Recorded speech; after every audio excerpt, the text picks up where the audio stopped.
Bapa di dalam surga, kami bersyukur kepadamu. Engkau Tuhan di tempat yang maha tinggi, tapi Engkau Tuhan adalah Immanuel. Bawa kami untuk mendekat kepadamu senantiasa, dan bawa kami Tuhan untuk terbang tinggi Tuhan.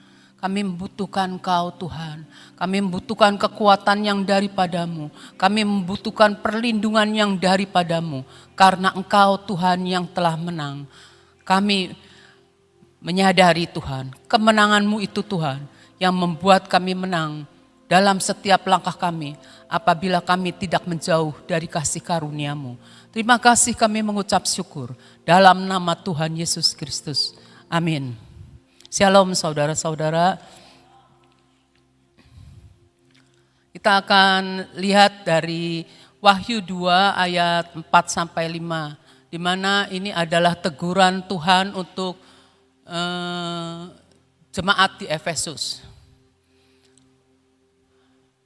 Namun demikian, aku Tuhan mencela engkau, karena engkau telah meninggalkan kasih-Mu yang semula. Sebab itu ingatlah betapa dalamnya engkau telah jatuh. Bertobatlah dan lakukanlah lagi apa yang semula engkau lakukan. Jika tidak demikian, aku akan datang kepadamu dan aku akan mengambil kaki dianmu dari tempatnya. Jikalau engkau tidak bertobat. Kalau kita lihat di sini di ayat 4, meninggalkan kasih mula-mula. Di ayat 5 Tuhan mengatakan Tuhan akan mengambil kaki Dian kalau kita ini tidak bertobat. Kaki Dian itu diambil ya. Nah, kita tahu bahwa perintah yang paling terutama adalah kasih akan Tuhan. Jadi ketika kita memiliki kasih akan Tuhan itu, kita tahu dalam segala sesuatu yang kita lakukan, dalam pelayanan, dalam apa, itu semuanya harus berdasarkan kasih akan Tuhan, berdasarkan kasih akan Tuhan. Apapun kasih akan Tuhan itu senantiasa harus kita ingat ya. Kalau kaki Dian, kalau yang saya tahu kaki Dian itu hadirat Tuhan. Jadi kalau satu gereja ditegur, meninggalkan kasih mula-mula. Kalau tidak bertobat, jadi kalau tidak ada kasih nih ya, kasih yang mula-mula gitu ya. Kalau tidak bertobat, kaki Diannya diambil. Jadi hadirat Tuhan tidak ada di gereja itu. Hadirat Tuhan tidak ada di gereja, maka namanya bukan gereja.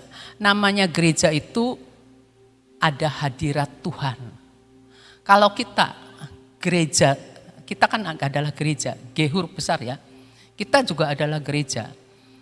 Satu gereja, gedung, tanpa hadirat Tuhan, itu hanya pertemuan-pertemuan biasa. Kita gereja Tuhan juga ya, bait Allah, gereja Tuhan. Kita kalau tidak punya kasih, kita namanya bukan gereja. Karena tidak ada kasih di dalam hidup kita. Kasih itu mencakup segala-galanya. Dan kita tahu bahwa kasih itu tidak pernah gagal.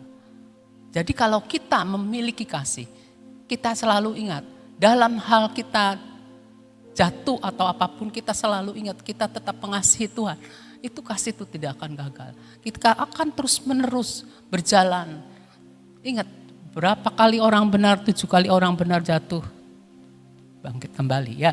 Nah, kita lihat di dalam Yohanes 14 apa yang dimaksudkan kasih. Yohanes 14 ayat 15 itu banyak ya, 21 dan 23.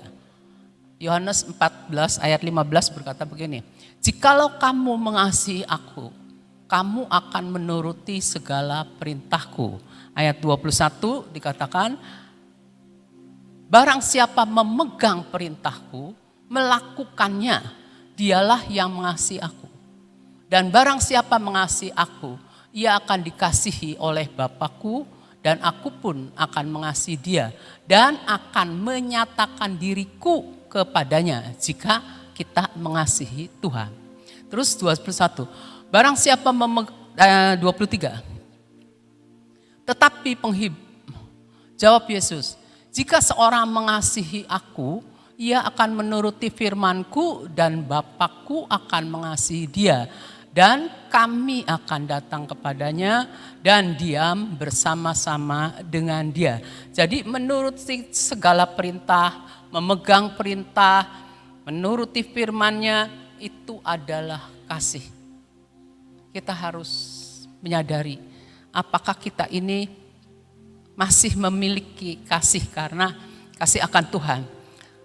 Kalau kasih akan Tuhan, kita akan dapat mengasihi sesama. Di masa-masa terakhir ini, kasih mulai menjadi dingin.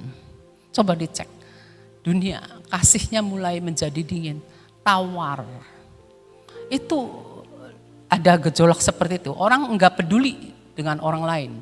Itu ada di kalau kita lihat di sekeliling kita gitu ya. Di komunitas atau di apa, kita lihat kasih sudah mulai, orang sudah mulai acuh tak acuh, kasih sudah mulai dingin ya. Banyak ayat-ayat di dalam Alkitab itu yang memanggil kita untuk mengasihi Tuhan. Harus lebih dekat, seperti Ibu In kemarin ngomong, kita ini harus lebih dekat dan kita harus tekun untuk mengenal lebih dalam dari apa, lebih daripada apa yang menjadi pelayanan kita. Jadi kita harus mengasihi pribadinya, ya, mengasihi pribadinya, bukan ngejar pelayanannya, tapi terlebih dulu mengasihi pribadinya. Karena untuk melayani dia, dasarnya juga harus ada kasih, ya, harus kasih ya. Dasar dari pelayanan kita itu ada di dalam Kristus yang adalah kasih, ya. Kenapa ada di dalam Kristus? Karena cuma satu, Yesus telah mengalahkan maut.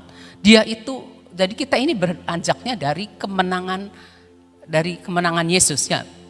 Kita harus punya komitmen untuk mengasihi dan menyembah Tuhan. Mengasihi, menyembah Tuhan. Dalam keadaan apapun kita harus mengasihi, menyembah Tuhan. Dalam musim apapun kita harus terus memainkan kecapi kita ya. Apalagi sangat penting di masa-masa akhir ini ya. Musuh itu menghendaki kehancuran kita. Musuh pengen ngancurin kita. Mau menghancurkan kita ya. Musuh tuh enggak lihat kamu baik gitu ya. Pokoknya musuh pengennya ngancurin kita ya. Jangan sampai dikelabui ya.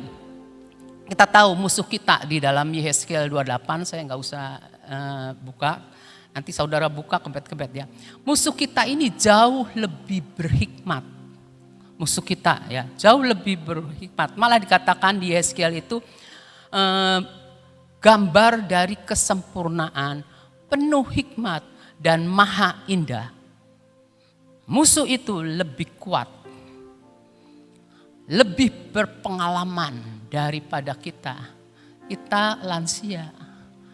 Musuh lebih udah beberapa ribu tahun ya. Nah sekarang kita pengen, kita nih cuma yang kecil, tapi kita tahu Tuhan kita yang di dalam kita lebih besar. Bagaimana kita untuk mengalahkan musuh? Salah satunya di Yakobus 4 ayat 6 sampai 8.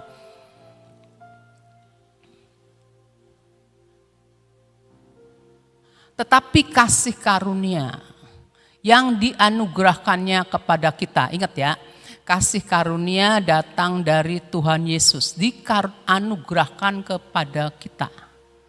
Kasih karunia nih, sumber kasih karunia adalah Yesus. Jadi jangan sampai kita ini menjauh dari kasih karunia. Seperti firman ngomong, jika kita menjauhkan diri dari kasih karunia, maka akan timbul akar pahit dalam keadaan kita ini kepahitan ya, padahal kita harus mengasihi, kita jadi pahit ya. Lebih besar daripada itu, karena itu ia katakan, Allah menentang orang yang congkak, tetapi mengasihani orang yang rendah hati. Kita harus senantiasa jangan menanggalkan jubah kerendahan hati. Kita ini cuma hamba yang tidak berguna. Jadi kita ini harus senantiasa pakai jubah kerendahan hati dalam keadaan apapun. Entah kita lagi ngomong berbicara sama orang yang di mata kita lebih rendah dari kita, tapi kita harus tetap mengenakan jubah kerendahan hati ya. Jangan sok gitu ya. Tetapi karena ayat 7 ya sekarang. Karena itu tunduklah kepada Allah dan lawanlah iblis, maka ia akan lari daripadamu. Tunduk kepada Allah.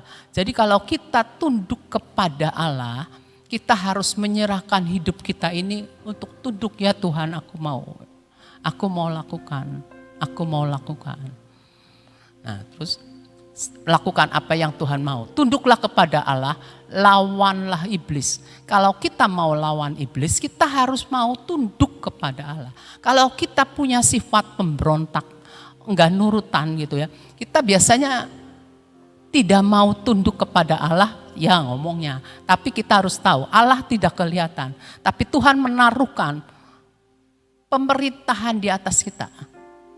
Orang tua kita, guru kita, ya, pemimpin rohani kita, terus pemerintahan yang ditetapkan oleh Tuhan. Nah itu kita harus tunduk kepada yang Tuhan taruh di atas kita. Ya siapa gitu ya.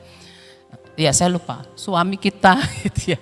Nah itu Tuhan tetapkan di atas kita, jadi tudung kita, ingat ya. Saya selalu ingat tudung. Ingatnya gini, kalau tudung tuh kalau saya ya tapi itu gampang diingat ya. Lalu tudung ini kayak orang berjalan itu pakai tudung ya, tudung jalan terus ditudungin sama tudungnya. Tapi ketika saya nggak mau ke sini, saya mau ke sana, tapi tudungnya mau ke sana. Nah kita itu kena panah dari si jahat, entah dari dekat, entah dari jauh, bisa kena panah ya. Kita harus benar-benar tunduk kepada Allah. Lawanlah iblis, maka iblis akan lari daripadamu. Jadi kalau kita mau mengalahkan iblis, salah satunya adalah kita tunduk kepada Allah, tunduk kepada otoritas, tunduk kepada apa yang dikatakan oleh pemimpin kita dan yang Tuhan taruh di atas kita ya. Terus 8, mendekatlah kepada Allah, kita dekat sama Allah dan ia akan mendekat kepadamu. Jadi jangan menjauh, apalagi kita kalau mau pergi berperang atau kita mau pergi ke daerah-daerah, menginjakkan kaki kita, mengadakan pendudukan, kita harus senantiasa ingat, kita harus mendekat kepada Allah dan Allah akan mendekat kepadamu. Tahirkanlah tanganmu, hai kamu orang-orang yang berdosa, dan sucikanlah hatimu, hai kamu yang mendua hati. Jadi kita jangan mendua hati. Jangan sampai kita lagi mau mendekat kepada Allah, tapi ada embel-embelnya, itu mendua hati. Ya, kita mendekat kepada Allah karena memang Allah itu adalah sumber segala-galanya bagi kita. Kita mendekat kepada Allah karena kita tahu Allah itu mengasihi kita lebih dari segalanya, sehingga dia rela memberikan Yesus Kristus jadi anak domba yang tersembelih. Ya. Tunduk kepada Allah, menyerahkan diri kepada Allah ya. Nah, kalau kita menyerahkan diri kepada Allah, musuh tidak akan berani. Musuh tidak akan berkuasa terhadap kita. Karena kita mau menyatakan bahwa Tuhan inilah saya menyerahkan hidup saya kepadamu. Yang berkuasa dan berdaulat atas hidup saya adalah Engkau Tuhan dan bukan yang lain. Kita perkatakan. Jadi kita benar-benar tidak bisa dapat dikuasai oleh iblis. Tidak dapat, musuh itu tidak kita ya. Jangan sampai kita ini buka celah juga. Nah Tuhan itu menentang kecongkakan ya, tapi mengasihani orang yang rendah hati ya. Lawan iblis maka ia akan lari. Musuh itu kita tahu, musuh itu tidak tunduk pada peraturannya kita. Musuh kamu tidak boleh dekat-dekat ya, saya lagi mau ini, enggak. Dia cari terus, dia berkeliling, dia cari-cari kesempatan ya. Sebab musuh ini sudah dasarnya pemberontak, punya roh pemberontak. Jadi dia tidak mau tunduk pada apapun ya. Mainnya juga licik, mainnya tuh enggak jujur gitu ya. Kerendahan hati ya, kita butuh kerendahan hati ya. Tuhan kan bilang, hendaklah kamu rendah hati ya. Kalau kerendahan hati, orang yang rendah hati itu mau merendahkan diri di hadapan Tuhan, kemudian Tuhan beri kita kasih karunia. Jadi kalau kita mau merendahkan hati, kita mau menyatakan bahwa kita butuh Tuhan, Tuhan akan beri kita kasih karunia. Dan kasih karunia itu kita tahu bahwa kasih karunia itu merupakan suatu kuasa yang jauh lebih besar daripada yang dimiliki oleh musuh. Musuh kita segede apa? Raksasa gitu ya. Kita cuma kecil, kita cuma pengalamannya kita baru berapa tahun pengalaman kita gitu ya. Hikmat kita masih minim gitu ya, masih minim. Tapi musuh itu kan lebih dari segala-galanya. Tapi kita tidak mau membesarkan musuh karena kita tahu yang di dalam kita itu di atas segala-galanya, lebih besar. Dan kasih karunia-Nya itu diberikan kepada kita kalau kita merendahkan hati ya. Yaitu kuasa kasih karunia itu lebih besar ya. Musuh sekalipun, musuh tuh tahu. Musuh waktu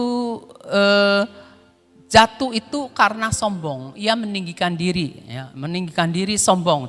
Dia sehingga musuh itu malaikat maksudnya jatuh ya menjadi musuh kita. Nah, jadi si musuh nih udah pengalaman dirinya dia. Dia mikir kalau manusia menjadi sombong, kalau manusia mengandalkan kekuatan diri sendiri, mengandalkan hikmat sendiri seperti si malaikat itu, malaikat yang jatuh itu, maka manusia juga akan jatuh. Jadi musuh itu senantiasa mencari celah di mana bisa membuat manusia itu jatuh gitu ya. Jadi di 1 Korintus 10 ayat 12. Di sini dikatakan, sebab itu siapa yang menyangka itu di dalam hati, bahwa ia teguh berdiri, hati-hatilah supaya ia jangan jatuh. Kalau orang yang anak kecil nih, kalau anak kecil kan suka, nih saya, ya namanya juga anak kecil ya. Nah, kita juga harus menyadari bahwa jika kita menjadi sombong, kita itu belum dewasa secara rohani. Ya. Hati-hati supaya jangan sampai kita jatuh. Nah, musuh itu lari bukan karena kehebatan kita. Musuh lari itu karena ada seseorang yang bersama kita. Kan musuh itu yang beruang gede itu lari itu bukan karena hebatnya si beruang kecil, tapi karena ada beruang yang lebih besar ya. Jadi kita harus bijaksana. Kita harus mendekat kepada Allah karena Allah kita, Tuhan kita adalah Immanuel. Yesus itu Immanuel ya.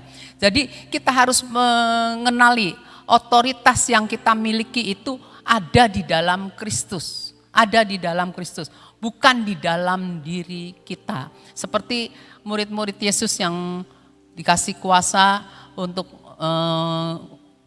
pergi kemana-mana gitu ya. Menggunakan kuasa untuk mengusir setan. Pulangnya bilang, guru saya udah ngusir setan tapi setan itu lari loh dengan bangganya gitu ya. Namanya orang semua pastilah ada seperti itu. Bangga gitu. Tapi Tuhan Yesus bilang apa? Bersukacitalah karena namamu tercatat di surga. Jadi kita itu otoritas yang diberikan kepada kita, kuasa yang kita bisa gunakan itu hanya oleh kita ada di dalam Kristus. Dan kita harus nantiasa merendahkan hati. Mengingat bahwa kita gak ada apa-apanya, tapi Tuhan kita yang luar biasa. Itu aja yang bisa saya bagi. Makasih. Saudara tahu bahwa pengorbanan seorang ibu itu melebihi dari segala-galanya ya. Kalau binatang saja ya, mengerti keadaan anaknya yang dalam keadaan yang sangat terjepit, dalam keadaan bahaya, begitu dia mendengar teriakannya, itu mamanya datang, betul kan? Apalagi Tuhan yang memiliki saudara dan saya. Tuhan yang menciptakan kita, Tuhan yang menghembuskan nafas hidup untuk saudara dan saya. Masakan Tuhan gak akan menolong. Ya. Jadi salah satu hal yang saya ingin sampaikan, jangan mendua hati. Tadi kan firman-Nya mengatakan begitu kan, Hai engkau manusia yang mendua hati. Sebenarnya mendua hati itu apa sih? Selalu punya serep. Namanya mendua hati itu punya serep. Ngerti ya serep ya? Aduh saya mau pergi harus punya serban. Kalau sampai nanti terjadi sesuatu aku punya serep. Nah saudara kalau bepergian pakai serep gak masalah. Tapi kalau sama Tuhan, Tuhan gak mau kita jadikan Tuhan itu kita punya serep. Ngerti ya? Punya cadangan. Ya. Tuhan katakan, hai kamu yang mendua hati. Jangan mempunyai cadangan selain Yesus Kristus Tuhan. Amin. Itu saja yang ingin saya sampaikan. Buat kita katakan Tuhan, buat hatiku ini hanya tertuju kepadamu. Dan lepaskan aku dari suka punya cadangan. Orang seringkali ngomong begini. Suatu saat saudara. Ibu Nani kenapa tidak mau asuransi gitu ya. Anti sama asuransi tah. Saya bilang, oh saya tidak anti sama asuransi. Orang anak-anak di Gracia banyak yang asuransi. Bahkan saya bilang, karyawan saya pun tak masukin asuransi. Kenapa ibu gak mau? Karena saya percaya. Itu pribadi saya. Saya percaya hidup saya itu ada jaminan. Sudah punya jaminan. Yang lebih dari semuanya. Tapi saya tidak bisa memaksakan iman saya kepada orang lain. Ya. Tidak bisa. Setiap orang punya iman masing-masing. Tapi buat saya punya jaminan yang melebihi dari asuransi. Tapi saya tidak anti sama asuransi. Saudara, setiap orang tuh punya iman yang levelnya berbeda. Ya, jadi saya percaya kita semuanya juga. Ya. Lalu kalau saudara tanya, Bu, jadi kalau kita deposito boleh enggak? Oh ya boleh saja. Kalau kita punya tabungan boleh enggak? Ya boleh saja. Kenapa enggak boleh? Tapi jangan melekat kepada perkara itu. Ya. Jaminan kita itu ada di dalam Tuhan. Semua kita boleh asalkan tidak menduakan Tuhan. Jangan hatimu melekat kepada harta, melekat kepada kepandaian, melekat kepada jabatan. Ya. Karena itu dalam sekejap bisa hilang. Tapi satu hal yang tidak bisa hilang, yaitu Yesus Kristus Tuhan. Amin. Yuk kita doa. Bapak, kami mengucap syukur untuk sepanjang hari ini. Mulai daripada pagi sampai saat ini Tuhan. Kami mau mengisi hidup kami dengan pujian dan penyembahan. Sebelum kami melakukan semua pekerjaan kami, Engkau sudah memberikan firman kepada kami Tuhan. Bahwa Engkau tidak akan pernah meninggalkan kami. Tapi kami harus ada bagian yang kami lakukan. Kami memperjuangkan sampai garis akhir. Dan Engkaulah yang memberikan kemenangan. Terima kasih Bapak untuk kasih setiamu yang Kau berikan buat kami pada pagi hari ini. Tuhan, saat ini kami datang kepadamu. Kami tetap mau berdoa buat apa yang Engkau izinkan terjadi. Baik malapetaka, baik banjir, baik semua musibah yang bakal terjadi. Kami minta di dalam nama-Mu Tuhan. Jikalau belum waktunya Engkau sanggup untuk menahannya Tuhan. Kami percaya, kami berdiri di atas firman-Mu. Kami berdoa karena kami punya Bapa yang luar biasa. Kami punya Allah yang menciptakan langit dan bumi. Engkau yang berdaulat atas segala sesuatu. Engkau mengatur alam semesta ini Tuhan. Oleh karena itu kami percaya Engkaulah yang merencanakan yang terbaik. Dan kami sangat percaya Tuhan. Kalau Engkau merencanakan dan rencanamu ini dijegal oleh kuasa kegelapan. Jangan izinkan Tuhan, biarlah Engkau tahan sampai semuanya itu terjadi tepat pada waktunya. Terima kasih untuk semuanya ya Bapak. Dan kami sangat percaya Engkau memperhatikan umat-Mu Tuhan. Sehingga kami sangat percaya Tuhan, bahwa yang menimpa kami hanya sedikit Tuhan. Bahkan kami dapat Kau hindarkan dari segala sesuatu. Terima kasih untuk kasih setiamu. Kami percaya kepadamu, buat kami tidak mendua hati. Terima kasih, dan terima kasih. Kami tetap berdoa untuk Bapak Presiden kami Tuhan dan semua jajaran pemerintahan. Kami minta di dalam nama-Mu hikmat, marifat, kebijaksanaan. Engkau turunkan kepada Bapak Presiden kami dan semua jajaran pemerintah. Untuk mereka mengambil keputusan untuk kebaikan bangsa kami. Untuk menjadikan Indonesia menjadi makmur. Untuk menjadikan Indonesia menjadi maju. Untuk menjadikan Indonesia pulih kembali. Bapak, saat ini juga kami datang di hadapan-Mu. Kami tahu pandemi sudah mulai surut. Kami minta dalam nama-Mu Tuhan. Jikalau ada tuntutan-tuntutan lain, kami minta di dalam nama-Mu Engkau batalkan semua tuntutan itu Tuhan. Sehingga tidak akan merusakkan bangsa kami. Terima kasih untuk kasih setiamu. Segala puji, hormat dan syukur kami naikkan di hadapan-Mu ya Tuhan. Engkau Bapa yang sungguh amat sangat luar biasa. Terima kasih Bapak, terima kasih Tuhan Yesus, terima kasih Tuhan Roh Kudus. Mari kita masuk dalam pengurapan.